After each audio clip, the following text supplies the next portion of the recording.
نمیدونم چرا من این دکوپاژ طول کشید. بازیگری که در ایام عید در سریال فراموشی خیلی ها را غافلگیر کرد، اما نه با نقش آفرینی، بلکه خیلی تغییر کرده بود. رضا داوود نژاد و همه با این قیافه میشناختند، ولی اون وزن خودش رو حسابی پایین آورده. همین هم حالا کار دستش داده و سر از بیمارستان در آورده.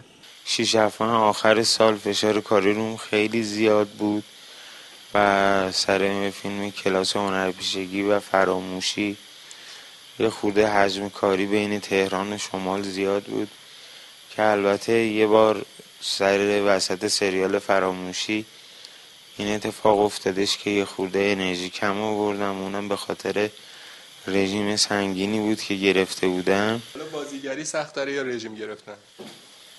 هر سه. هر سه سخت. البته الان که خودش میگه حالش خوبه و تا چند روز دیگه از بیمارستان مرخص میشه، ولی متوجه شده که رژیم گرفتن اصولی داره که باید رعایت بشه. به هر حال رژیم گرفتن هم یه اصولی داره.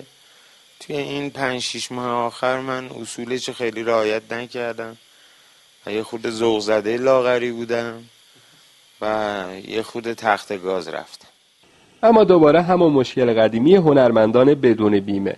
آقای داوود نژاد میگه که سر شلوغ بود و نتونسته خودشو بیمه کنه. فهمیدم یه بیمه تکمیلی هست که قبل از این زمانی که خواستم اقدام کنم دیگه افتاد به اونور عید که دیگه دیر شد.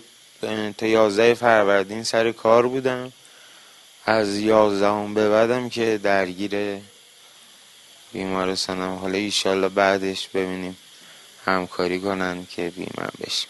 همین حالا هم و پیشنهادهای زیادی برای بازی داره، ولی قبل از شروع به کار باید سری به صندوق حمایت از نویسندگان و هنرمندان بزنه و خودشو بیمه کنه.